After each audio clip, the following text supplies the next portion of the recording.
Alors argumenter, c'est quoi? Argumenter, c'est tout d'abord se poser la question des textes. Est-ce que j'ai un texte d'information dans lequel on décrit des faits? Est-ce que c'est un texte d'analyse avec des commentaires? Alors ça veut dire que j'ai des arguments où on a mélangé des connaissances, voire des croyances. Est-ce que c'est un texte de prise de position avec une argumentation persuasive, voire engagée?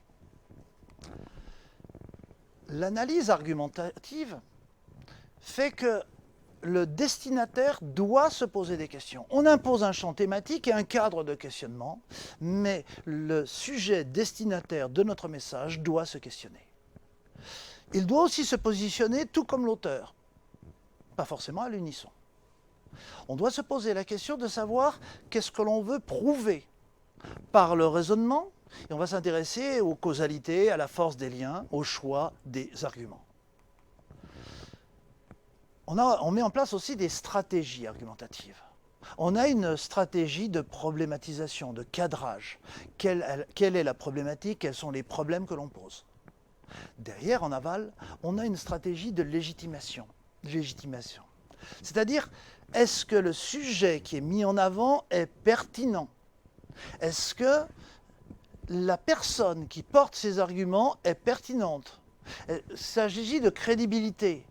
Est-ce que le questionnement est crédible? Peut-on parler de n'importe quel sujet, dans n'importe quelle condition et dans n'importe quel contexte? Il y a aussi une stratégie de captation que nous avons vue dans une précédente vidéo. Le positionnement de l'orateur est transparent et la stratégie de preuve et d'argumentation doit être bien pensée. Argumenter, c'est communiquer. Argumenter, c'est pas convaincre à tout prix. Convaincre à tout prix, c'est de la manipulation. Argumenter, c'est raisonner, proposer une opinion pour permettre à d'autres d'y adhérer ou de ne pas y adhérer. Dans le schéma de la communication argumentative classique, nous avons un orateur, nous avons un auditoire et nous avons un ou des arguments. L'orateur a une opinion qu'il va essayer de développer et de faire passer, et il y a un contexte de réception. Prenons un premier exemple. Imaginons que mon auditoire soit un cercle de naturalistes, que l'orateur veut faire passer la question des politiques de protection de la nature. Comme il a affaire à des associatifs centrés sur la nature, il va prendre des arguments scientifiques et éthiques de la protection de la nature, sans changer l'objectif de l'orateur. Mais si l'on change de public, c'est-à-dire que nous sommes dans le cadre d'une réunion publique, au sein d'une collectivité territoriale, d'une mairie ou de quelque autre réunion publique. L'auditoire est donc un auditoire de collectivité territoriale. L'orateur veut toujours parler de protection de la nature, son but n'a pas changé, mais ces arguments ne seront plus des arguments scientifiques ou des arguments éthiques, mais seront des arguments législatifs, opérationnels, pour se donner les moyens d'agir, puisque ces gens-là se projetteront automatiquement, et pas uniquement, mais automatiquement dans l'action. La diversité des arguments. Alors il existe effectivement 4 classes d'arguments. On va commencer par ceux qu'on ne peut pas ne pas envisager, c'est-à-dire les arguments de cadrage, qui font que d'une façon globale, nous allons nous mettre dans un groupe. Nous allons définir les concepts, nous allons les présenter, les expliciter, faire des associations entre ces concepts, voire les distinguer d'autres concepts et faire preuve d'arguments de logique. Nous allons donc faire un cadrage de notre argumentation. Mais ce n'est pas si simple que ça.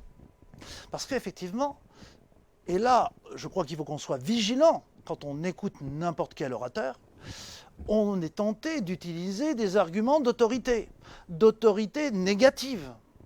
C'est-à-dire, ne faites pas ça. Vous voyez bien que c'est une erreur, sans forcément d'ailleurs le justifier.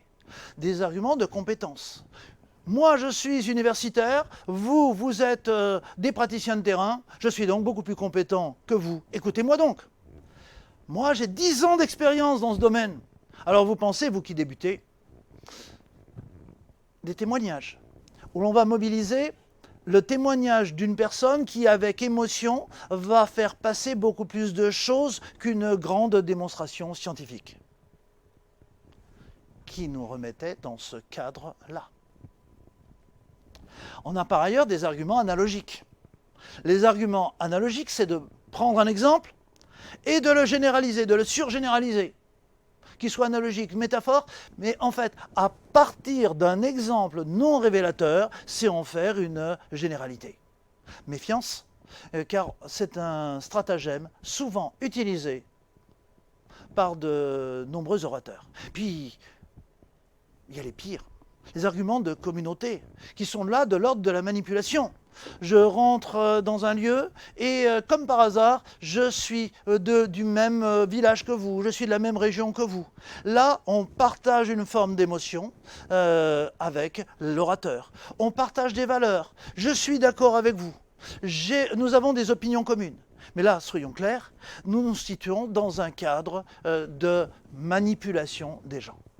Et donc, il nous convient d'être vigilants. Si maintenant, nous laissons tomber quelques instants les arguments pour nous intéresser à ceux qui vont argumenter, par exemple les experts.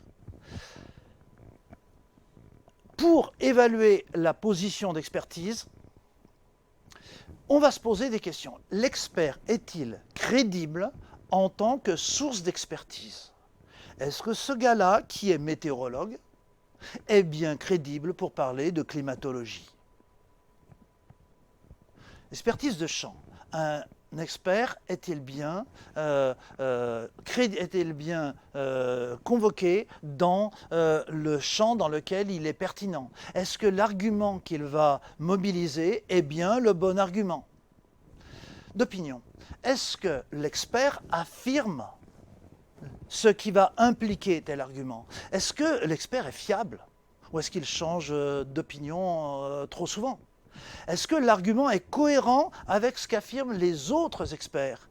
C'est ce qu'on appelle la collégialité de l'expertise. Est-ce que ce que l'expert affirme, c'est prouvé ou est-ce que c'est encore en cours de discussion? Et il faut donc être extrêmement vigilant sur cette question des preuves. Kuhn distinguait 5 valeurs. Est-ce que ce qui est apporté peut être vérifié par l'expérience, par l'observation? Est-ce que c'est cohérent avec les théories actuelles? Est-ce que les arguments apportés sont cohérents entre eux? Ou est-ce que certains arguments vont dans des sens différents? C'est la cohérence interne du modèle. Est-ce que ce qui est apporté comme argument nous permet d'expliquer un maximum de choses avec le moins d'hypothèses possible? Parce que plus il y a d'hypothèses et plus on a de chances de se tromper. Enfin, est-ce que le modèle, le lien entre les arguments, a une bonne capacité à rendre compte de phénomènes nouveaux ou de nouvelles relations? Alors en fait, quand on reprend tout cela, il faut effectivement voir ce qui est du domaine de l'expert, voir ce qui est du domaine de la diversité des arguments, prendre du recul sur les arguments, voir qu'on doit bien cadrer le discours et bien afficher ce qui est, bien comprendre, analyser ce qui est dans le cadrage, se méfier des analogies, se méfier des arguments d'autorité et se méfier de certaines formes de démagogie avec des arguments de communauté. Merci pour votre écoute.